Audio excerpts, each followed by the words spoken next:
हमारी मांग है एजुकेशन मिनिस्टर रिजाइन करे या उसको चीफ मिनिस्टर बर्खास्त करे।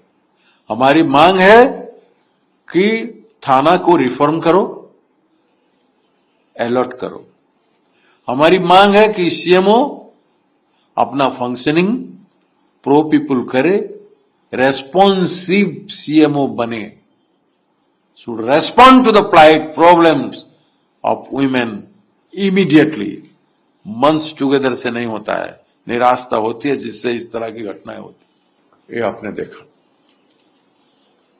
ये क्यों हुआ? वो छात्री कौन थी, उसका कंप्लेंट क्या था और उस पर क्या कार्रवाई हुआ है, क्यों उसको सुसाइड करना पड़ा? ये सारे सवाल एक साथ उठता है। जो खबर हमारे पास है, जून में वो एफआईआर किए थे पुलिस स्टेशन में।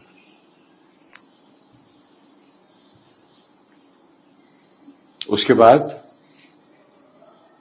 वो टैग किए थे फेसबुक में एजुकेशन मिनिस्टर को, सीएम ऑफिस को, एजुकेशन डिपार्टमेंट के हेड को। वो विद्यार्थी एबीवीपी की थी और वो एमपी जो है बालेश्वर के प्रताप षडंगी जी से भी मिले थे। उनको कहा था प्रताप षडंगी जी जो वैन में किए, जो लाइटर वैन में किए, उनके रिएक्शन में इनके बाद उन्होंने खुद एडमिट किया कि वो मिली थी, वो बताई थी। उनको वो जो लेक्चरर है उसका नाम पे उसका ये चालीसा है बता रहे। तो चालीसा हनुमान जी के लिए होता है, कोई गलत काम, महिला के प्रति दुर्व्यवहार, विद्यार्थियों के प्रति दुर्व्यवहार करने वालों को चालीसा से जोड़ा नहीं जा सकता है। और प्रताप षडंगी बहुत हिंदू धर्म की बात करते हैं, तो उनको खुद को बोलते समय शब्दों का संतुलन करना चाहिए था, जो नहीं किया। दूसरी बात, एमपी को बोलने के 1 महीना से ज्यादा हो गया, 1 महीना से ज्यादा हो गया, उसके बाद वही आत्महत्या हुआ है। सीएमओ क्या कर रहा था, एजुकेशन मिनिस्टर क्या कर रहे थे? 1 महीने तक सोए रहे। एक व्यक्ति को इस तरह से, एक बच्ची को इस तरह से न्याय दिया जाता है? विद्यार्थी सबका दरवाजा खटखटाया और उस दिन जब वो उसने आत्महत्या किया है, वो प्रिंसिपल का रूम से निकल के जाकर किया। तो उससे पहले उस दिन उस प्रोफेसर ने उसके साथ क्या किया, ये डार्क में है। What prompted her for immediate suicide, ये बहुत बड़ी पॉइंट निकलता है। जरूर उस प्रोफेसर ने उस दिन कुछ किया होगा उसको, और वो विद्यार्थी छात्री प्रिंसिपल के पास गया था कंप्लेन करने। प्रिंसिपल ने उनको डिमोरलाइज किया होगा, निराश किया हुआ हो, और उसके पास रास्ता नहीं बच गया आत्महत्या करने का। क्योंकि अगर उसका सरकार राज्य में है, बीजेपी का सरकार में, बीजेपी के विद्यार्थी विंग का एक विद्यार्थी छात्री, वो अपने लिए न्याय नहीं दे पा रही है, पुलिस से अपने लिए न्याय ले पा रहा है, इधर बीजेपी में उनका सरकार है। एमपी से पास जाके उपहास होके चला आता है, उस पर एमपी चुप हो जाते हैं। महिला का मुद्दा नहीं, विद्यार्थी का मुद्दा नहीं। मिनिस्टर को पास भेजता है, मिनिस्टर उसको नोटिस नहीं करता। कैसे पब्लिक काम कर रहा है? सीएमओ कैसे काम कर रहा है कि उसका सीएम ऑफिस रिसीव करके सीएम को दिखाया नहीं था? दिखाया था कि नहीं? मेल में या सोशल मीडिया में सीएम या ट्विटर में टैग करने से सीएम ऑफिस नोटिस लेता है कि नहीं? एजुकेशन मिनिस्टर नोटिस लेता है कि नहीं? कि ये लोग जागरूक सरकार हैं या आंख बंद करके सरकार में है? अगर विद्यार्थी एबीवीपी की उसको आत्महत्या करना पड़ा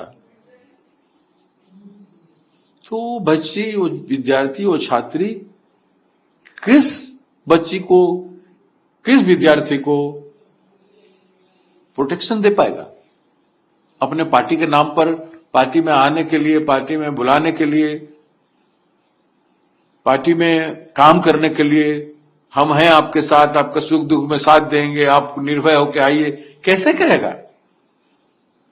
खुद जब शोषित, लांछित और वंचित हो गया तो किस मुंह से, जिस पार्टी को वो अपना सब कुछ समझ के, उनका विचारधारा को सर्वोपरि मान के उसके बढ़ाने के लिए काम कर रही थी,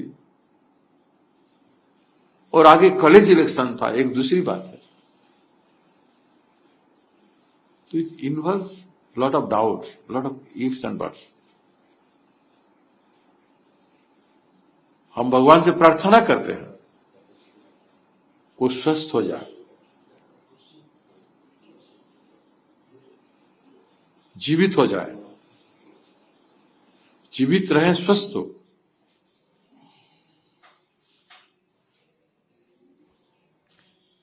जो मैसेज सुन रहे हैं वो असहनीय है। मैं अभी जाऊंगा वहां पे, मैं देखने जाऊंगा खुद क्या हुआ। सरकार की लापरवाही, नेग्लिजेंस हर चीज पर। इन्होंने महिला का सवाल पर विधानसभा में पूरा सत्ता को दुरुपयोग किए, हमारे विधायक लोगों को लाकर सड़क में फेंकने के लिए सस्पेंड कर दिए पूरे विधानसभा। सवाल इतना था कि हमारे विधायक, हम चाहते थे विधानसभा को घेरो क्या? ये जितना नेग्लेक्ट किए हैं, महिलाओं की बलात्कार, दुष्कर्म होता रहा, किसी एक में कदम उठाए होते तो इस तरह की हरकतें नहीं करते ये प्रोफेसर लोग। हम बार बार चिल्लाते रहे कि 6 क्लास की बच्ची प्रेग्नेंट क्यों है। क्लास चल रहा था, टीचर इन्विजिलेटर बन के जाके हॉल के अंदर एग्जामिनेशन चल रहा है, उसको ह्यूमिलेशन इस तरह से बाहर बुला के किया। उस बच्ची ने अपना सब कुछ खो गया। कांग्रेस का मांग क्या है? हमारी मांग है एजुकेशन मिनिस्टर रिजाइन करे या उसको चीफ मिनिस्टर बर्खास्त करे। हमारी मांग है कि थाना को रिफॉर्म करो, अलर्ट करो। हमारी मांग है कि सीएमओ अपना फंक्शनिंग प्रो पीपुल करे, रेस्पॉन्सिव सीएमओ बने, should respond to the plight problems of women immediately। months together से नहीं होता है, निराशा होती है जिससे इस तरह की घटनाएं होती। she failed from every point, she knocked the door of everybody, but ये व्यवस्था, इस सरकार में जो व्यवस्था बना के रखा है, और दूसरों के लिए अगर सक्रिय हुआ होता तो भी आज इफन बट लगता, चेक एंड बैलेंस मिलता, वो भी कोशिश करती कि मेरा सरकार काम किया है, मेरा भी करेगा। जब दूसरों के लिए नहीं किया है ये सरकार, और उसका भी 1 महीना बीत गया, नहीं किया, और उस दिन कुछ जरूर हुआ होगा, तो मेरे पास बच क्या जाता है? That has leaded her for suicide. ये बहुत दर्दनाक है। सरकार कितने लाख भी दे दे, कंपेंसेट तो करना पड़ेगा उसका फैमिली को। उसका जितना, जब तक पूरा इलाज नहीं हो जाता तब तक तो सारा कुछ करना पड़ेगा, जितना खर्चा सरकार को देना पड़ेगा, उसका पिताजी, फैमिली को उनका देखभाल करना पड़ेगा। लेकिन ये ग्रहण नहीं हो पा रहा है। मैं तो इसको बर्दाश्त नहीं कर पा रहा हूं, क्योंकि बच्ची गलती से हो, सही हो, विद्यार्थी जीवन में अलग अलग चॉइस में अपना अपना पार्टी चुन लेते हैं और चले जाते हैं। लेकिन इस तरह की घटनाएं सरकार रहते हुए हो किसी विद्यार्थी के साथ, इसका एक अच्छा से जांच होना चाहिए।